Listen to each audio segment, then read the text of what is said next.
This is Daybreak, reaching you live from the nation's capital in Abuja. Now, taking a look at our second discussion on the program, Nigeria will be losing over 14.9 billion naira daily as international oil prices crossed above $90 to a barrel.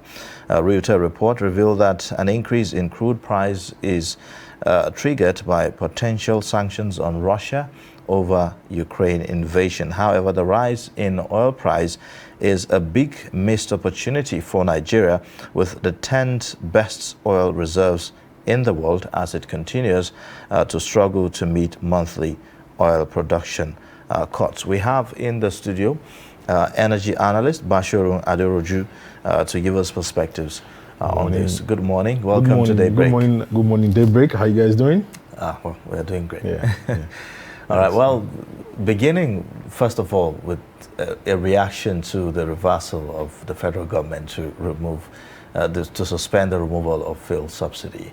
That's a discussion of, an age-long discussion, actually, in Nigeria over who will bail the cat. It appears that the ball keeps shifting from one person to another. I think it's rather unfortunate for the government to flip on its initial pronouncement of removal of subsidy. Why? Because we are actually just postponing the evil day. We did that 10 years ago. We've done that for decades now. The subsidy issue is a big elephant in the room that nobody wants to touch. Unfortunately, the reason for the postponement actually has little to do with economic or technology or any other factor apart from political. We know the upcoming elections we are smelling it by the minute, so nobody wants to be pointed at and mentioned as the person who made, quote unquote, life a bit more difficult for the average man. But I mean, the government says they are going to remove the subsidy, and we saw the outcry by Nigerians. No, don't touch it. Just leave it there. We're going to suffer more hardship if you do.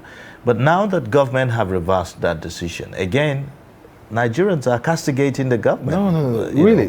By saying that we cannot continue to pay the subsidy. So what should government do, really?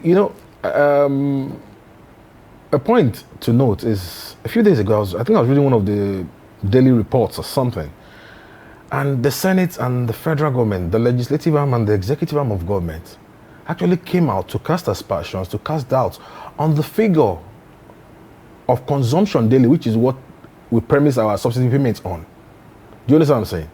The actual consumption of PMS in Nigeria, the figures being bandied around by the guys that collect the subsidy, is actually unbelievable. I mean, the government has actually come out to cast aspersions on that figure. So let's even look at that. That means the bulk of the payments we're making are, to use in very light terms, are false. So let's not even revisit the issue of subsidy going back and forth.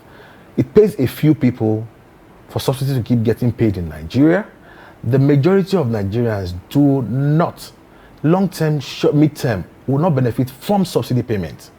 So it's like saying your kid wants to become a medical doctor, right? And it requires you studying 10 hours a day for 6 years to become a medical doctor. I say, no. Don't study 10 hours a day, just study 1 hour. That's convenient for you. You still become a medical doctor. What kind of doctor would that be? A quack. So if we still insist on, quote unquote, paying the subsidy figures to the beneficiaries, and the majority of Nigerians think that we are enjoying, let's wait for the next 5 years and see the import. Because look at the world right now. All producing countries are enjoying the benefit of increase in crude prices. Nigeria, apart from the fact that we're not even meeting up to our set quota, is going to suffer because the prices of crude have increased in the global market. We import all the crude all the PMS we consume in this country, which is predicated upon the price of crude globally. You understand what I'm saying? So we're going to be paying more for increases when we're supposed to be enjoying the benefit of that increase as an oil producing nation. Is that as a result of the subsidy? The subsidy, we are paying? I mean, why are we even paying subsidy? Subsidy because we're not producing locally. That's why we're paying subsidy. We're importing 90, 98, 99, 100% of the fuel we consume in this country. That's a major problem. I mean, you have all other oil-producing countries refine their crude within for local consumption. They even have access to export. So the whole oil industry needs to be looked at. The PIB passed, being implemented in tranches, and guys, we need to be serious about this game. We need to be serious. Oh, by the way, the world is living fossil fuel. We all know that. Some nations have declared 2030, some at 2050 to totally eradicate use of fossil fuel in the economies. These are the world majors. So even in 20, 30, 40 years, the so-called wealth we have will be a burden. I mean, nobody wants to buy, nobody wants to use your consumers globally. Don't want to purchase you anymore because they've shifted technology. I mean, but there are other things, aside from premium motor spirit, there are other, benefits of fossil fuel. Benefits, yes. Yeah, agreed. But the major consumption globally, it's for use to generate energy. Now, if the world focus on energy generation and usage is shifting from fossil fuel, what does that say? Your product will be less demanded in the future. So Nigeria as a country, I mean, a lot of our leaders have come forward and bandied words and thrown up things about we're diversifying from the oil economy. So in that sense, will investments in the oil sector will be the right way to go? I mean, talking about the refineries, say, for instance, now. That's even if we're looking at local consumption. We're looking at the issue of subsidy. Now, to alleviate this subsidy issue, investment or redirecting investment into that production, the refining space will benefit us. For instance, let's look at it. Government pays trillions of dollars annually on subsidy, right? If that can be converted in any way, and used as some sort of investment palliative for investors to come in, or the modular refineries, why are they not operational? It's an issue of finance. So if government is willing to pay that subsidy, instead of paying it to individuals, let's redirect it to the guys who are going to invest in the economy and produce more so that we'll stop importing. That's as the issue of subsidy goes. All right. Now, what? It's just, this is the eve of election, and this extension, for the implementation of the PI is extended by the 18 months now. How practical is it to get our acts together before the end of this expiration? Unfortunately for us, I mean, it's really unfortunate that a country as big as we are and as endowed as we are will deliberately cannibalize itself. What do I mean? The world is not waiting for you. The world is not doing you any favors. If you don't get your acts right, they'll leave you behind. That's what they've done to us in the last few decades. Now, going to the issue of the PI implementation and all that, the question is, why was it postponed? I mean, that's the question I'll throw back to us. Why was it postponed? Is everything about politics here? Really, is everything about politics? Have we thought of life outside the election day? Have we thought about what our children and our children's children will benefit because they were born on this side of the world? Have we thought about that? I mean, you have countries like China who are thinking 100 years from now what we would do with our people. Preparing, that's leadership.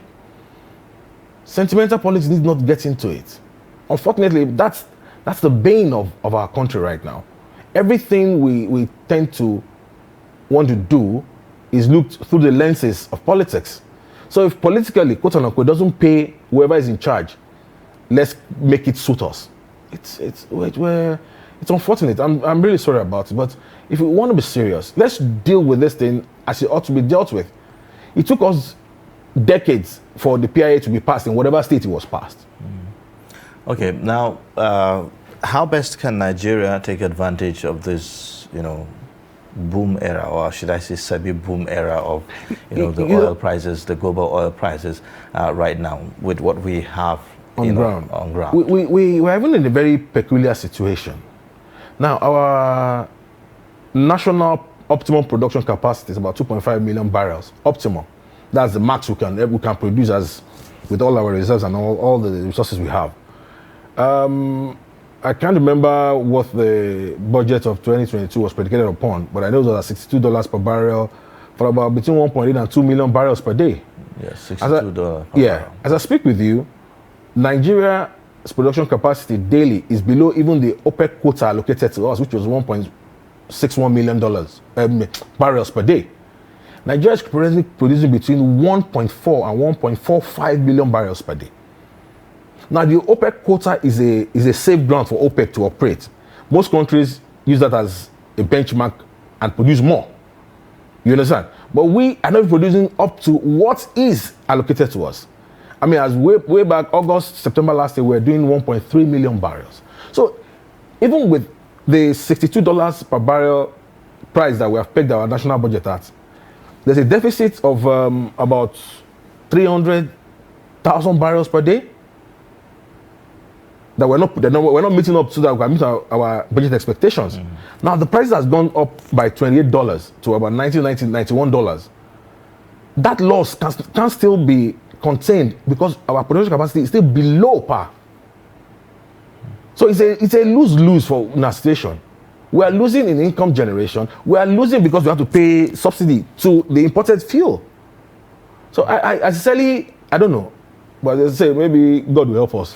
But with what's on ground, it's not very encouraging, really. All right. Well, thank you so much. Unfortunately, because of time, we'll have to end it now. Thank you so much for coming on Daybreak. Yes. Thank you.